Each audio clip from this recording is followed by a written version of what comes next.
आज हम आपको ऐसी घटना के बारे में बताने जा रहे हैं जो आज से पूरे 9 साल पहले घटी थी।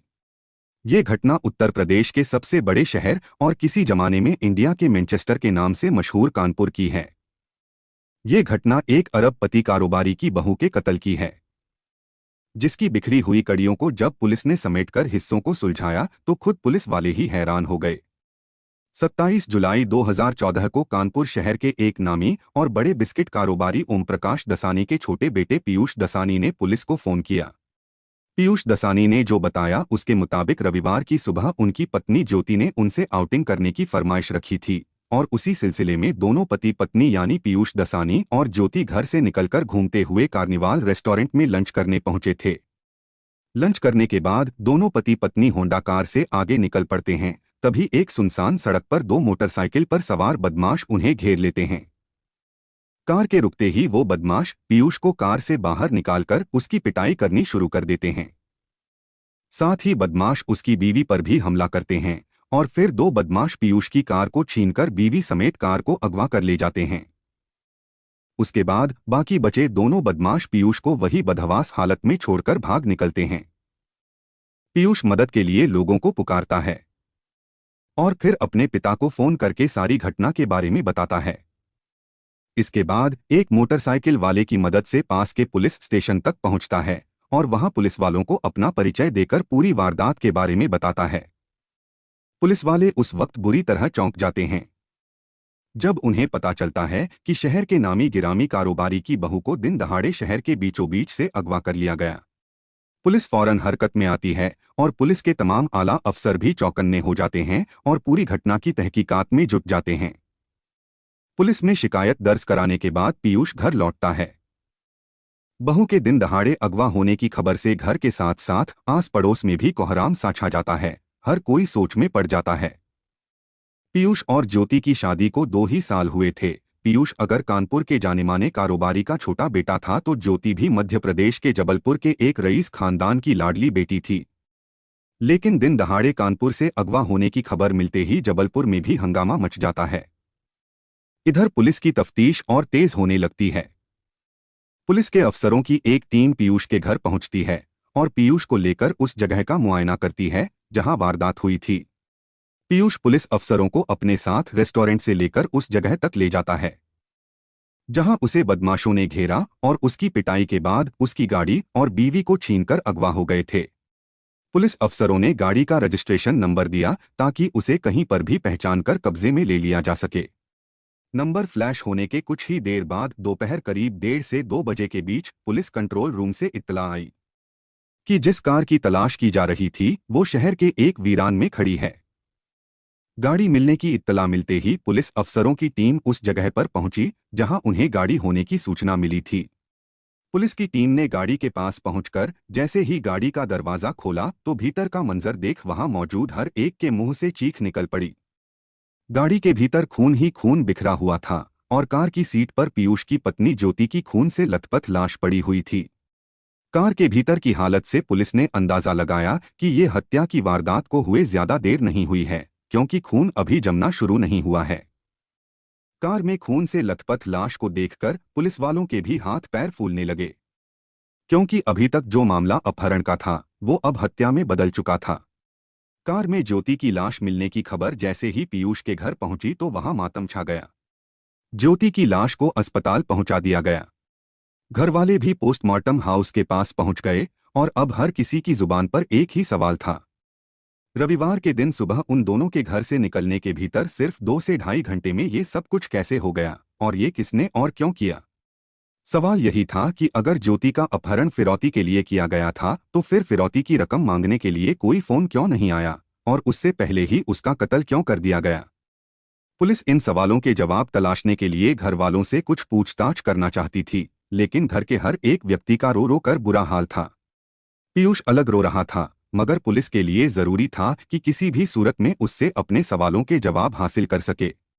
लिहाजा पुलिस ने घर के तमाम लोगों से जरूरी सवाल पूछने शुरू किए। इसी बीच ज्योति का पोस्टमार्टम होना था, लिहाजा घर के तमाम लोग वहीं अस्पताल में जमा हो गए और तमाम पुलिस अफसर भी वहां इकट्ठा हो गए।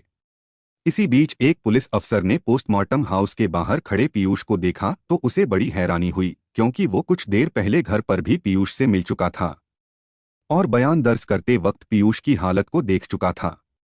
लिहाजा उसे पोस्टमार्टम हाउस के बाहर खड़े पीयूष को देखकर थोड़ी हैरानी हुई, क्योंकि उस वक्त पीयूष के कपड़े बदले हुए थे। जो टी शर्ट पहनकर वो अपनी बीवी के साथ लंच के लिए निकला था, पोस्टमार्टम हाउस के बाहर वही पीयूष किसी दूसरी कमीज में दिखाई दे रहा था। असल में पुलिस अफसर इस बात से हैरान था कि जिस पीयूष के साथ इतना बड़ा हादसा हो गया, जिसकी बीवी को अगवा करके कत्ल कर दिया गया, वो शख्स पोस्टमार्टम हाउस जाने के लिए आखिर कपड़े क्यों बदलेगा। बस यही बात उस पुलिस अफसर को खाए जा रही थी। इस खटकती हुई बात को उस पुलिस अफसर ने अपने ही एक सीनियर पुलिस अफसर को खामोशी के साथ बताया। अपने सहकर्मी की बात सुनकर वो पुलिस अफसर भी चौंका और गौर किया कि वाकई ऐसा है तो क्यों। और ये बात पुलिस अफसर को बुरी तरह चुभने लगी। उन्हें लगने लगा कि आखिर इस आलम में कपड़ों को बदलने की क्या जरूरत है। इस एक सवाल ने पुलिस को दूसरी दिशा में सोचने को मजबूर कर दिया और अब तमाम पुलिस अफसरों की नज़र पीयूष और उसकी हरकतों पर गौर करने लगी। एक टी शर्ट की वजह से पीयूष पर शक करने के बाद इस केस की जांच के लिए पुलिस उसे एक दोषी मानकर देखने लगी थी। इसी बीच पोस्टमार्टम हुआ तो रिपोर्ट में ये बात सामने आई कि ज्योति के जिस्म पर तेज धारदार हथियार के साथ वार किया गया है। उसके शरीर पर एक दो नहीं बल्कि 17 निशान थे, यानी ये बात साफ हो गई थी कि कातिलों ने ज्योति की हत्या ऐसे की थी कि जिससे उसके जिंदा रहने की कोई गुंजाइश ना बच जाए। पुलिस को ये बात भी खटक रही थी कि अगर वो लुटेरे थे और फिरौती चाहते थे या वो ज्योति का मर्डर भी करना चाहते थे तो एक दो चाकू से मारकर भी खत्म कर सकते थे। लेकिन इतनी बार वार करने का मतलब है कि वो इस बात के लिए पक्का हो जाना चाहते थे कि किसी भी सूरत में ज्योति बच ना पाए। मतलब ये बात पक्की है कि उन लोगों को किसी ने ज्योति को मारने की सुपारी दी थी। पुलिस के लिए ये सवाल पेचीदा था, क्योंकि मर्डर में ऐसे हालात तभी हो सकते हैं जब किसी की किसी के साथ जाति दुश्मनी हो और वो पूरी तरह से बदला लेने के लिए ऐसी वारदात को अंजाम दे। इसके अलावा ज्योति की शादी को 2 ही साल हुए थे, यानी 2 साल से ही वो कानपुर से वाकिफ थी। ऐसे में कानपुर में उसके जानने वाले ज्यादा हों और उनके साथ कोई गहरी दुश्मनी भी हो, ये मुमकिन नहीं था। अब 2 संदिग्ध बातों को साथ में लेकर पुलिस ने अपनी जांच का सिलसिला शुरू किया। पहले पीयूष का वो बयान जिसमें उसने बताया था कि वो संडे की सुबह करीब 11:30 बजे अपनी बीवी ज्योति के साथ कार्निवल रेस्टोरेंट गया था। लिहाजा पुलिस ने सबसे पहले कार्निवल रेस्टोरेंट का रुख किया। कार्निवल रेस्टोरेंट से पीयूष के बयान की तस्दीक भी हो गई कि वो लोग वहां गए थे। उसके बाद पुलिस ने उस वक्त का सीसीटीवी देखा तो सीसीटीवी से भी पीयूष के बयान की पुष्टि हो गई। वो लोग रेस्टोरेंट में दाखिल होते हैं और जो टेबल पहले से बुक किया हुआ था वो लोग उस पर जाकर बैठ जाते हैं। इसके बाद की फुटेज ने पुलिस को पूरी तरह से चौंका दिया, क्योंकि सीसीटीवी फुटेज के मुताबिक टेबल पर बैठने के बाद से खाना खाने तक दोनों पति पत्नी एक दूसरे से एक भी शब्द बात नहीं करते हैं। ये बात पुलिस को इसलिए अटपटी लगी क्योंकि संडे की सुबह अगर पति पत्नी घूमने के लिए घर से बाहर निकलते हैं तो एक दूसरे से बात क्यों नहीं करते। ऐसे खामोशी से कौन मस्ती करता है। दूसरी बात यह भी गौर करने वाली थी कि खाना खाते समय पीयूष लगातार किसी के साथ फोन पर बात कर रहा था। इस बात ने पुलिस को जरूर चौंकाया। इसके अलावा पुलिस को मौकाए वारदात का एक और मंजर भी चौंकाता है, क्योंकि जिस जगह पर वो वारदात हुई थी वहां लगातार ट्रैफिक आ जा रहा था। ऐसे में अगर उस रास्ते पर 2 मोटरसाइकिल पर सवार 4 बदमाश एक गाड़ी को रोककर उसे अगवा कर लेते हैं तो इसके बावजूद भी कोई चश्मदीद गवाह उनके सामने नहीं आता। जबकि पीयूष ने बकायदा बयान में लिखवाया था कि बदमाशों ने उसकी पिटाई के साथ साथ उसे धक्का देकर कार से नीचे ढकेल दिया था और कार लेकर फरार हो गए। लेकिन जब पुलिस ने पीयूष के शरीर की जांच की तो वहां उन्हें चोट का एक भी निशान नहीं मिला। अब पुलिस को ये बात समझ नहीं आ रही थी कि आखिर ये कैसे बदमाश थे जो पति को पीटकर उसकी पत्नी और कार को छीनकर भाग गए, और इतने हल्के हाथों से कैसे मारा कि एक भी निशान उसके शरीर पर नहीं पड़ा। जाहिर है पुलिस के लिए ये बात शक करने के लिए काफी थी। तब पुलिस ने इस मामले में सबूत की तरफ रुख किया और पीयूष के कॉल डिटेल खंगालने का इरादा किया। पीयूष के कॉल डिटेल में यूं तो पुलिस को कुछ खास चीज नहीं मिली, बस एक नंबर जरूर मिला जिस पर पीयूष सबसे ज्यादा और काफी देर तक बात करता था।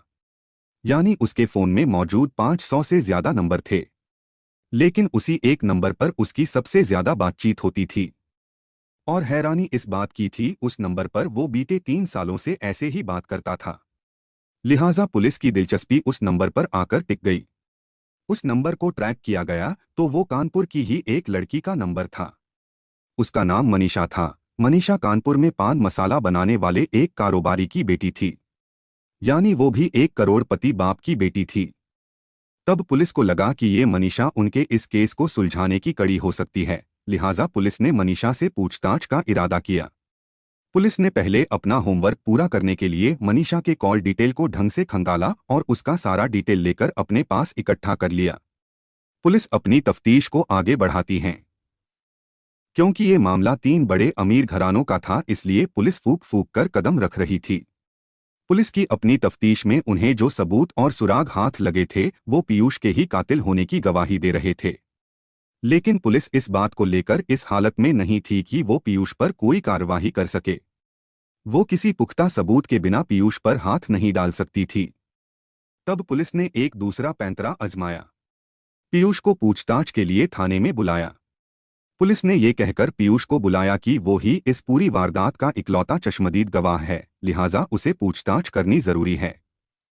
यानी कत्ल के 4 रोज बाद पुलिस ने जब पीयूष को पूछताछ के लिए बुलाया तो वहां पूछे जाने वाले सवालों के अंदाज से पीयूष को अंदाजा हो गया कि इस बार पुलिस का रुख बदला हुआ है और उसे यहां कातिल के तौर पर ही बुलाया गया है, न कि विटनेस यानी गवाह के तौर पर। पुलिस पीयूष के सामने अपने सुरागों को एक एक करके रखती है, जैसे रेस्टोरेंट का सीसीटीवी फुटेज, मौकाए वारदात के हालात, कॉल डिटेल्स, मनीषा की कॉल डिटेल वगैरह वगैरह। हालांकि इस बीच पुलिस ने पीयूष और ज्योति के बीच के रिश्तों को खंगालना शुरू कर दिया था। पुलिस के हाथ ऐसा बहुत कुछ लग चुका था जिसके आधार पर बात की जा सकती थी, क्योंकि पुलिस को यही अंदाजा था कि इन दोनों पति पत्नी के बीच के रिश्ते में पति पत्नी और वो वाली कोई कहानी छुपी है। थाने में हुई पूछताछ के दौरान पीयूष अपने पुराने बयान पर ही कायम रहा और इसके आगे उसने बिल्कुल भी मुंह नहीं खोला। तब पुलिस ने अपना पैंतरा बदला और मनीषा को भी ये कहकर बुलवा लिया कि दोनों के बीच दोस्ती है तो एक दूसरे की मदद हो जाएगी। पुलिस ने पहले अलग अलग और फिर एक साथ आमने सामने बिठाकर पूछताछ करनी शुरू की। साथ ही दोनों की कॉल डिटेल के साथ साथ उनकी तमाम चैट्स भी उनके सामने रखकर उन्हें ही उनका सच दिखाया। जब पुलिस के सामने उनके निजी रिश्तों का सच आया तो उनके चेहरे रंग बदलने लगे और तब पीयूष पुलिस के सामने टूट गया और उसने कत्ल का सारा सच पुलिस के सामने बयां कर दिया। पीयूष की शादी बेशक उसके परिवार के लोगों की मर्जी से जबलपुर की ज्योति से हुई, लेकिन पीयूष असल में मनीषा से प्यार करता था और दोनों शादी भी करना चाहते थे। लेकिन दोनों घरवालों की मर्जी के खिलाफ जाने की हिम्मत नहीं जुटा पा रहे थे। तब पीयूष की शादी घरवालों ने ज्योति से तय कर दी और पीयूष ने ये रिश्ता मंजूर भी कर लिया था। ज्योति से शादी के बावजूद पीयूष कभी उसे अपनी बीवी के तौर पर नहीं रख सका। घरवालों के सामने वो दोनों पति पत्नी के तौर पर ही रहते थे, लेकिन असल में दोनों के बीच पति पत्नी वाला कुछ नहीं था।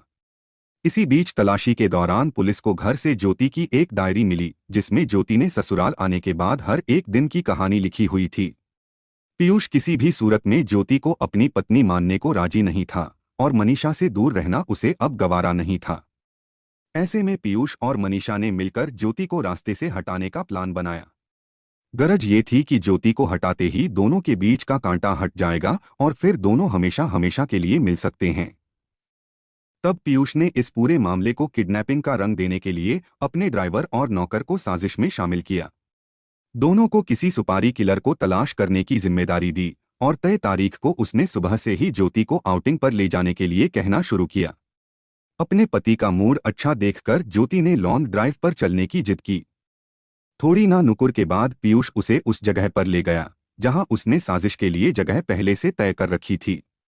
वहीं रास्ते में उसे ड्राइवर, नौकर और सुपारी किलर मिले। तब तीनों ने मिलकर पहले ज्योति का गला घोंटा और फिर चाकू से उस पर ताबड़तोड़ वार किए और ये सब कुछ पीयूष के सामने किया गया। उसके बाद पीयूष कार से नीचे उतरा और उसके बाद पीयूष ने ये सारा नाटक फैला दिया। पीयूष की एक गलती ने उसे पुलिस के सामने शक करने पर मजबूर कर दिया। पीयूष ने टी शर्ट बदलने की जो गलती की उसने उसे सलाखों तक पहुंचा दिया। असल में उसकी टी शर्ट में ज्योति के खून का एक छींटा पड़ गया था जिसे छुपाने की गरज से पीयूष ने ये गलती की, जिसे एक अनुभवी पुलिस ने पकड़ लिया। इस सारे केस के 8 साल बाद पीयूष और मनीषा सहित कुल 6 लोगों को उम्र कैद की सजा सुनाई गई और उनपे 2,18,000 का जुर्माना भी लगाया गया। जुर्माने की आधी राशि ज्योति की मां को दी जाएगी।